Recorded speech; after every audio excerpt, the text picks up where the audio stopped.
오늘은 요한복음 17장 11절에서 12절에 있는 말씀을 가지고 내게 주신 아버지의 이름이라는 제목으로 말씀을 함께 나누기 원합니다. 말씀을 먼저 봉독하겠습니다. 나는 세상에 더 있지 아니하오나 그들은 세상에 있사옵고 나는 아버지께로 가옵나니 거룩하신 아버지여 내게 주신 아버지 이름으로 그들을 보존하사 우리와 같이 그들도 하나가 되게 하옵소서. 내가 그들과 함께 있을 때 내게 주신 아버지 이름으로 그들을 보존하고 지키었나이다. 그 중에 하나도 멸망하지 않고 다만 열방의 자식뿐이오니 이는 성경을 응하게 함이니이다. 아멘. 기도하겠습니다. 하나님, 오늘 이 시간 저희가 말씀을 통해서 아버지 이름, 내게 주신 그 아버지 이름이 어떤 의미인지 돌아보기 원합니다. 우리에게는 육신의 아버지가 있고 영적인 아버지가 있습니다.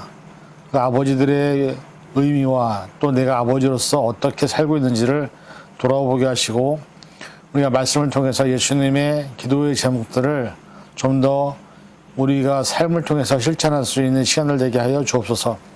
감사드리며 예수님의 이름으로 간절히 기도하옵나이다. 아멘. 오늘은 미국은 파더스데이입니다. 6월 셋째 주를 항상 아버지의 날로 지키고 있습니다. 저와 여러분에게 있어서 아버지라는 존재는 과연 어떤 존재인가, 그리고 그 아버지가 어떤 의미로 내게 기억에 남아있는지 한번 생각을 해보아야 할 필요가 있습니다. 우리에게는 육신의 아버지가 있고 영적인 아버지가 있습니다. 그 영적인 아버지는 바로 하나님이시죠. 예전에 아버지 하면 대단히 엄격하고 집안에서는 가장으로서의 책임과 의무를 다하는 그런 존재였지만 점점 저도 나이가 들어가면서 예전에 알고 있었던 아버지의 모습이 요즘에 뵙는 아버지의 모습과 많이 다름을 느끼게 됩니다.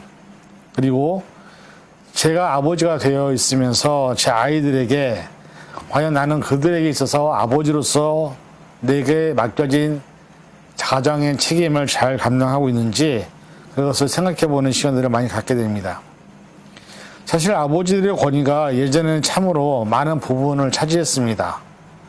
그러나 지금은 시대가 바뀌고 여성 상위 시대가 되면서 또 우리가 잘 알다시피 남자들은 나이가 들어가면서 여성화가 되고요.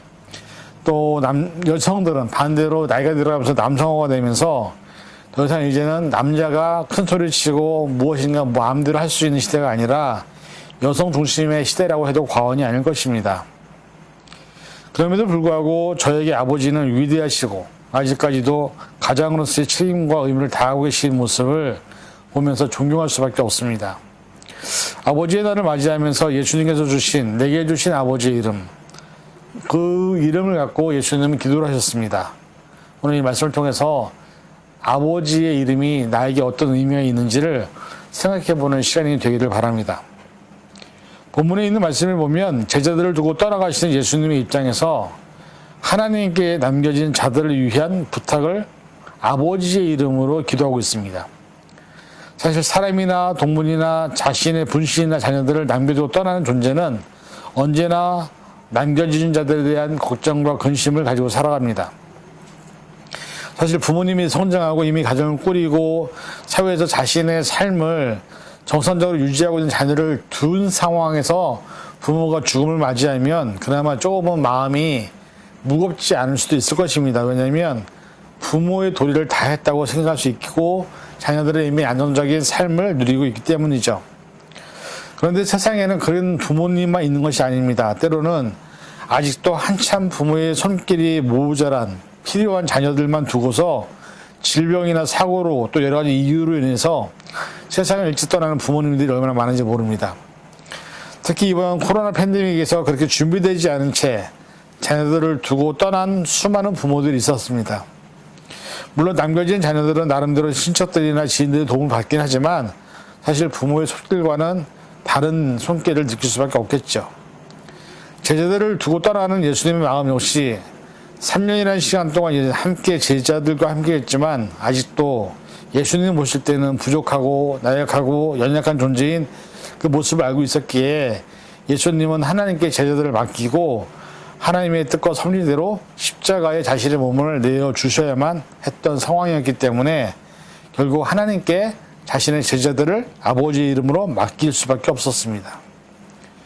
부모들의 입장에서 사실 자녀가 아무리 많이 들어도 여전히 부모님의 눈에는 어리고 철없는, 그래서 80 넘으신 아버님이 60 넘은 아들이 나갈 때마다 항상 차 조심해라 하는 말을 한다는 이야기를 들으면서 남겨진 사람들에 대한 걱정과 근심은 먼저 세상을 떠나가는 분들에게 있어서는 차마 미안한 마음, 마무리하지 못하고 가는 마음들이 있는 것은 아닌가 생각이 됩니다. 그런 차원에서 예수님 역시 남겨진 제자들, 아직도 성령으로 거듭나지도 못했고 아직도 너무나도 많은 부족한 제자들을 두고 십자가에 죽어야만 하기에 아버지 이름으로 기도를 하고 있는 것입니다. 비록 지금 우리가 21세기에 살고 있지만 우리 역시 남겨진 하나님의 자녀들입니다. 예수님이 제자들이기 때문에 우리가 세상에 살아가면서 오늘 예수님이 주신 유언, 아버지의 이름으로 기도했던 이 기도의 내용이 바로 우리에게 주신 말씀임을 깨달아야 합니다. 그리고 우리가 조금이라도 이 말씀을 깨닫는다면 예수님이 우리에게 무엇을 원하시는지를 깨달아서 그것을 삶으로 실천할 수 있는 시간이 되기를 바랍니다. 첫 번째, 아버지 이름으로 그들을 보존하게 해달라 기도하고 있습니다. 아버지 이름으로 부탁하신 일은 남겨진 자들을 위해서 보존하게 해달라는 부탁입니다. 이 세상은 너무나도 무섭고 힘들고 정말 언제 어디서 어떻게 될지 모르는 상황 가운데 살아가는 존재가 바로 우리의 모습이라고 해도 과언이 아닐 것입니다. 세상에는 수없이 많은 사고가 일어나고요. 특히 요즘 미국에서는 무차별 추모 사건으로 인해서 매일 많은 사람들이 아무런 이유 없이 목숨을 잃어가고 있는 상황입니다. 세상에 남겨진 사람들에게 주어진 삶의 시간은 제한적인데 문제는 언제, 어디서 어떤 일이 일어날지 모르는 채 우리는 내게 주어진 삶을 살아가고 있다는 사실입니다. 결국 아침에 헤어진 가족을 저녁 때 서로 만나보지 못한 채 아침에 인사가 마지막이었던 가족들의 이별 경험을 얼마나 많은지 알 수가 없습니다. 우리는 그렇게 여러 가지 위험에 노출된 인생을 살아가고 있습니다. 전쟁으로 아무 이유 없이 죽어가는 수많은 사람들, 사고와 질병으로, 그리고 때로는 여러 가지 인재와 자연재해로 나도 모르는 사이에 죽음을 맞이해야 하는, 그래서 우리의 생명을 누가 지킬 수 있다고 생각하십니까? 인간 스스로, 인간은 그 어떤 것으로도 우리 자신을 지킬 수가 없는 존재입니다. 결국 우리를 지키시고 인도하시는 분은 오로지 우리를 창조하시고 우리를 지금까지 인도하시고 지키신 하나님밖에 없다는 사실을 인정해야 합니다. 예수님은 우리에게 약속하신 기도를 통해서 말씀하십니다. 너희가 내 이름으로 구하면 무엇이든지 얻으리라. 그래서 우리가 예수님의 이름으로 마무리 기도를 하는 것이죠. 중요한 것은 예수님은 그렇게 남겨진 제자들을 위해서 성령을 선물로 주셨다고 성경은 말씀하고 있습니다.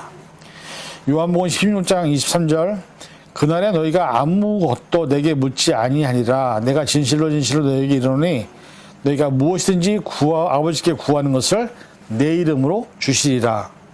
이 말씀처럼 내가 예수님의 이름으로 기도하면 하나님께서는 구하는 것을 주신다고 말씀합니다. 요한복음 14장 26절, 보혜사 곧 아버지께서 내 이름으로 보내실 성령, 그가 너희에게 모든 것을 가르치시고 내가 너희에게 말한 모든 것을 생각나게 하리라. 그래서 우리가 모든 기도의 마지막에 예수님의 이름으로 기도한다고 고백을 합니다. 어떤 선택과 결정을 하든 어떤 상황과 환경에 놓여 있든 우리는 하나님이 이끄시는 뜻을 따라 선택하고 결정해야 되는데, 기도할 때 또한 마음으로, 생각으로, 때로는 성령의 인도하심을 따라 우리가 선택하고 결정하기를 바라시는 것이죠. 아마 그 대표적인 것은 아브라함과 조카 롯이 땅을 분배할 때 사건이 아닌가 생각합니다. 창세기 13장 8절에서 15절에 보면 아브라함과 롯이 목자들이 서로 싸우게 되죠. 그래서 아브라함은 롯에게 땅을 먼저 선택해라, 싸우지 말자라고 얘기합니다. 그리고 롯이 떠난 후에 하나님은 아브라함을 불러서 눈에 보이는 모든 땅을 주시면서 이 땅의 모든 것을 너에게 주시겠다고 말씀합니다. 창세기 13장 8절에서 15절, 아브라함이 롯에게 이르되 우리는 한 친족이라 나나 너나 내 목자나 서로 다투게 하지 말자. 내 앞에 온 땅이 있지 아니하냐. 나를 떠나가라. 내가 좌하면 나는 우하고 내가 우하면 내가 좌하리라. 이에 롯이 눈을 들어 요단 지역을 바라본즉 소알까지 온 땅에 물이 넉넉하니 여호와께서 소돔과 고모라를 멸하시기 전이었으므로 여호와의 동산 같았고 애굽 땅과 같았더라. 그러므로 롯이 요단 온 지역을 택하고 동으로 옮기니 이는 그들이 서로 떠난지라. 아브라함은 가나안 땅에 거주하였고 롯은 그 지역의 도시들을 머물러 그 장막을 옮겨 소돔까지 이르렀더라. 소돔 사람은 여호와 앞에서 악하여 큰 죄인이었더라. 롯이 아브라함을 떠난 후에 여호와께서 아브라함에게 이르시되 너는 눈을 들어 너 있는 곳에서 북쪽과 남쪽과 그리고 동쪽과 서쪽을 바라보라. 이는 이 땅을 내가 너와 내 자손에게 주리니 영원히 이르리라 말씀합니다. 물론 아브라함의 입장에서 보면 조카 롯보다 아브라함이 먼저 선택할 수 있는 것이 우선이었을 것입니다. 그러나 아브라함은 자신의 삶을 하나님께 맡겼고 약속을 믿고 있었기 때문에 선택권을 롯에게 주고 남은 땅에서 하나님과 함께 영원히 거주하게 되는 것을 보게 됩니다. 인생에 있어서 성공을 했느냐 실패를 했느냐 어떤 삶의 결과를 만들어냈느냐가 중요한 것이 아니라 어떤 상황에 있든 어떤 환경에 있든 하나님이 나와 내 가정과 함께 있느냐가 중요한 것이지 눈에 보이는 것은 언제든지 사라질 수 있다는 교훈을 우리는 보게 됩니다. 예수님께서도 기도를 통해서 하나님 아버지께 남겨진 제자들을 잘 보존하고 지켜주실 것을, 결국 그 소수의 무리로부터 복음이 전해지고 결국 전 세계 복음이 전해지는 놀라운 능력과 은혜를 경험하게 되는 것입니다. 오늘 우리가 우리의 자녀들에게 또 우리 믿음의 자녀들에게 남길 유언 역시 아버지 이름으로 남겨진 자들에게 함께 하여 달라고 기도하는 것밖에 없습니다. 왜냐하면 우리가 더 이상 없기 때문에 사람을 유언하고 나약하고 참으로 부족한 존재이기 때문에 나뿐 아니라 다른 사람의 생명을 지킬 수 있는 존재가 아닙니다. 그래서 결국 남겨진 나의 자녀들에게 우리가 부모로서 해야 될 가장 큰 중요한 기도 제목은 하나님의 이름으로 내 아이들을 보존하게 해달라고 하는 기도를 해야 하는 것입니다. 우리의 인생을 지키시고 인도하시는 분은 살아서 오늘 이 시간 또 모든 것을 지금까지 이끌어오시는 하나님이심을 고백합니다. 그리고 앞으로 남은 시간도 미래의 모든 시간도 하나님의 인도하심과 보호하심이 아니면 한순간도 살아갈 수 없는 존재임을 우리가 인식하기에 아버지의 이름으로 우리의 자녀들에게 우리의 가족들에게 하나님 그들을 보존하게 해달라는 기도를 할 수 있는 저와 여러분이 될 수 있기를 부탁을 드립니다. 둘째는 예수님이 아버지 이름으로 하나가 되게 해달라고 하십니다. 성경은 우리 모두가 그리스도 예수 안에서 하나라고 말합니다. 갈라디아서 3장 28절 너희는 유대인이나 헬라인이나 종이나 자유인이나 남자나 여자나 다 그리스도 예수 안에서 하나이니라.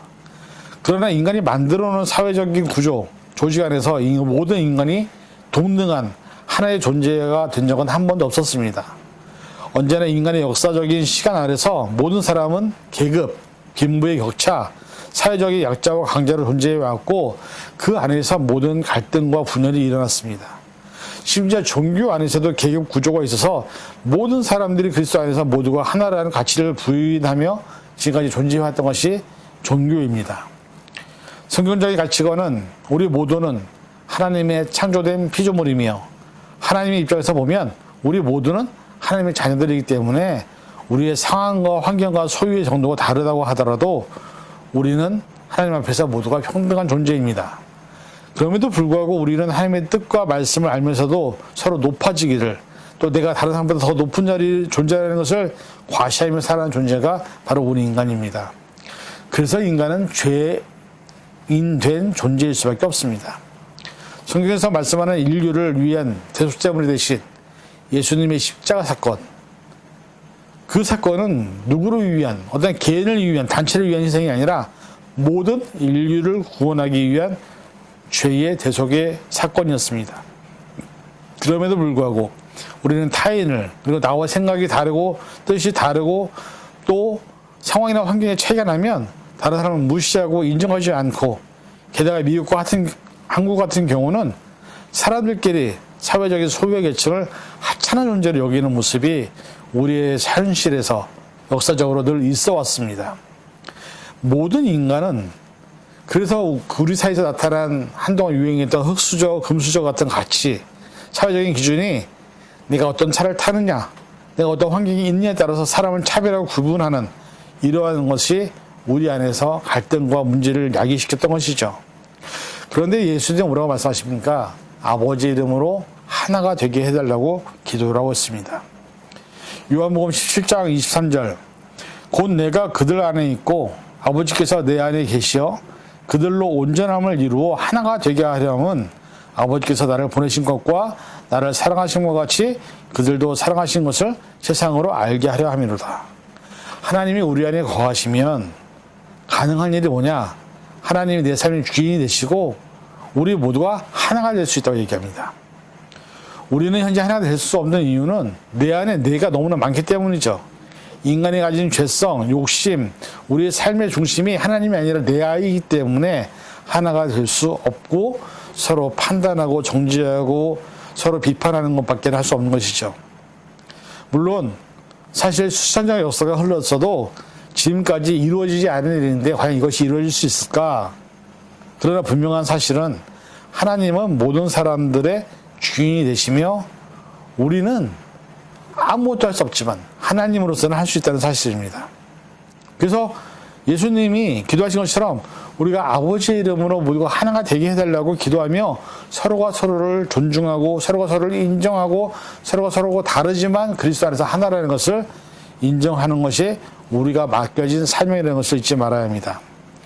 찬양 중에 나로부터 시작되리라는 찬양이 있습니다. 눈에 보여지는 환경이나 상황이 바뀌지 않는다고 하더라도 나로부터 하나님의 뜻이 이루어지고 나로부터 말씀에 순종하기 시작하면 그때부터 하나님의 역사는 시작이 되는 것입니다. 내가 하지 않으면서 다른 사람들에게 말씀을 얘기하고 순종하지 않는다고 또 다른 사람을 비판하는 것이 아니라 내가 먼저 변화되면 내 주변부터 변화가 되기 시작하는 것이죠. 그래서 중요한 것은 우리가 부름받은 하나 되기 위해서 부름받은 사실을 잊지 마시고 오늘부터라도 나뿐 아니라 내 자녀들, 내 옆에 있는 사람들, 내 주변에 있는 모든 사람들이 하나님 안에서 하나라는 사실을 잊지 마시고 우리가 하나 되기 위해서 노력할 때 하나님은 우리를 통해 기뻐하실 줄 믿습니다. 부디 바라기는 저와 여러분들이 예수님의 이름으로 내게 주신 아버지의 이름으로 하나 되기를 힘쓰고 소망하기를 부탁을 드립니다. 세 번째, 아버지 이름으로 멸망하지 않게 해달라고 기도하십니다. 인간은 하나님의 지으신 창조물이지만 아담과 이브의 모습과 같이 하나님의 뜻과 사랑을 또 은혜를 저버리고 자신의 욕심과 죄에 매여서 사는 존재이기 때문에 성경에서도 크게 두 번이나 세상에 대한 심판이 있었습니다. 그리고 예수님이 재림 때에는 우리가 심판에 받게 될 것이라고 말씀하고 있습니다. 에덴 동산에서 하나님의 은혜와 사랑으로 모든 것을 풍성하게 누리던 아담과 하와, 그러나 뱀의 간교로 술수에 넘어가 하나님과 같이 된다는 말에 선악과를 따먹게 됐고 결국 남자는 평생 땀을 흘려야만 살 수 있는 벌을 받았고요. 여자는 해산의 고통을 감당하는 벌을 받게 됩니다. 그 후에 아담의 자손인 가인과 아벨에서 결국 살인이 벌어지고요. 또 이 세상의 모든 것이 인간의 어떤 죄된 욕망으로 끝이 없이 막 풀어갈 때 결국 하나님은 인간 지으신 것을 한탄하셔서 노아를 통해서 노아의 홍수 심판, 물의 심판을 통해서 결국 세상을 다 멸절하시죠. 소돔과 고모라의 사건에서도 보면 더 이상 어떻게 할 수 없으니까 불로 심판하시는 모습을 우리는 보게 됩니다. 우리는 사실 하나님의 심판 앞에 서 있는 존재들입니다. 어떻게 살아왔든 어떤 삶의 결과를 맺었든 결국 우리는 심판을 받게 되어 있다는 것이죠. 요한복음 15장 16절 너희가 나를 택한 것이 아니요 내가 너희를 택하여 세웠나니 이는 너희로 가서 열매를 맺게 하고 너희 열매가 항상 있게 하여 내 이름으로 아버지께 무엇을 구하든지 다 받게 하려 합니다. 예수님이 오신 목적은 하나님의 뜻은 우리가 아버지 이름으로 무엇이든지 받게 하기 위해서 주셨는데 그렇게 우리가 안 하고 있는 것이죠.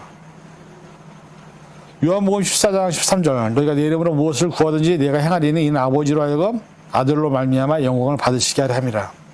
이 두 구절을 보면 하나님은 우리에게 정말 어떻게든 주기를 원하시는 겁니다. 어떻게든 살게 하기를 원하시는 겁니다. 멸망하게 당하는 것이 아니라 어떻게든 우리가 하나님의 뜻 가운데서 살기를 원하심을 보게 됩니다. 그런데 문제는 이런 원함과 바람을 인간의 죄로 욕심으로 저버리고 있다는 것이죠. 그리고 우리가 스스로 멸망의 길로 가기를 원하고 있다는 것을 우리는 부인할 수밖에 없습니다. 세상에 어떤 부모가 자녀가 망하거나 실패하거나 멸망하는 것을 원하는 부모가 어디 있겠습니까? 하나님은 우리의 죄를 대속하기 위해서 당신의 독생자 예수 그리스도를 십자가에 대신 죽게 하셨습니다. 우리가 어떤 상황이든 어떤 환경이든 하나님은 우리를 통하여 그의 나라와 그의 의가 이루어지기를 원하십니다. 중요한 것은 하나님 우리를 멸망시키기 원하시는 분이 아니라 우리를 구원하고 우리를 통하여 영광을 받기를 원하시는 분임을 깨달아야 할 것입니다. 요한복음 12장 47절 사람이 내 말을 듣고 지키지 아니할지라도 내가 그를 심판하지 아니하노라. 내가 온 것은 세상을 심판하려 함이 아니요 세상을 구원하려 함이로다. 예수님이 이 땅에 오신 이유는 세상에 있는 우리 모두를 구원하기 위하여 오신 것이기 때문에 어떤 모습으로든 우리가 하나님 앞에 심판에 섰을 때 착하다 충성받는 종의 모습으로 있어야 될 줄 믿습니다. 그래서 예수님은 기도합니다. 아버지 이름으로 우리 모두가 멸망하지 않게 해달라고 기도하고 있습니다. 누가복음 13장 5절에서 9절에 보니까는 포도원 지기에 대한 비유가 나옵니다. 그 말씀을 드렸습니다. 너희에게 이르노니 아니라 너희도 만일 회개치 아니하면 다 이와 같이 망하리라. 이에 비유를 말씀하시되 한 사람이 포도원에 무화과를 심은 것이 있더니 와서 그 열매를 구하였으나 얻지 못한지라. 포도원지기에 이르되 내가 3년을 와서 이 무화과 나무에서 열매를 구하되 얻지 못하니 찍어버리라. 어찌 땅만 버리겠느냐 하겠느냐. 대답하되 이르되 주인이여 금년에도 그대로 두소서. 내가 두루 파고 거름을 줄이니 이후에 만일 열매가 걸면 좋거니와 그렇지 않으면 찍어버릴수 하였다 하시니라. 여기서 말하는 이 포도원지기가 바로 예수님입니다. 하나님은 우리가 열매를 맺지 못하면 그냥 찍어버리려고 그러는데 포도원지기이신 예수님은 조금이라도 그대로 두세요. 내가 좀 더 갖고 오겠습니다. 내가 좀 더 함께 하겠습니다. 그 사명을 우리에게 주신 것입니다. 그래서 사실은 우리가 내 아버지의 이름으로 내 가정, 내 사랑하는 모든 사람들, 내가 속하에 있는 모든 공동체, 또 내가 아직 회개하지 못한 사람들에게 복음을 전해서 그들이 멸망당하지 않고 하나님 나라에 들어갈 수 있도록 우리는 그 일을 맡은 자로 있어야 된다고 말씀을 하고 있습니다. 부디 우리에게 주신 사명을 잘 감당하시기 바랍니다. 결론을 말씀드립니다. 오늘 말씀을 통해서 내게 주신 아버지 이름으로 아버지의 백성들을 보존하게 해달라고 기도를 합니다. 그리고 아버지 이름으로 하나님의 모든 자녀가 하나가 되게 해달라고 기도를 하시죠. 그리고 마지막으로 하나님의 모든 자녀들이 멸망하지 않게 해달라고 기도하고 있습니다. 우리가 이 사실을 안다면 우리는 이런 예수님의 기도처럼 우리가 해야 할 일은 우리에게도 주신 아버지의 이름, 하나님의 이름으로 맡겨진 사명을 잘 감당해야 될 줄 믿습니다. 왜냐하면 지금도 하나님 살아계셔서 하나님의 자녀들은 우리를 통하여 하나님의 일을 이루어 나가시기 때문입니다. 부디 바라기는 저와 여러분 모두가 이런 하나님의 뜻을 깨달아 내 주변, 내가 속한 공동체에 이 사명을 감당할 수 있기를 주님의 이름으로 간절히 축원을 드립니다. 기도하겠습니다. 사랑해 주님, 우리가 아버지 이름으로 맡은 사명이 있습니다. 내게 주신 그 아버지 이름으로 사명을 잘 감당해서 내가 하나님 앞에 선판에 섰을 때에 칭찬받고 인정받을 수 있는 믿음의 선한 자녀를 되게 하여 주옵소서. 감사드리며 예수님의 이름으로 간절히 기도하옵나이다. 아멘.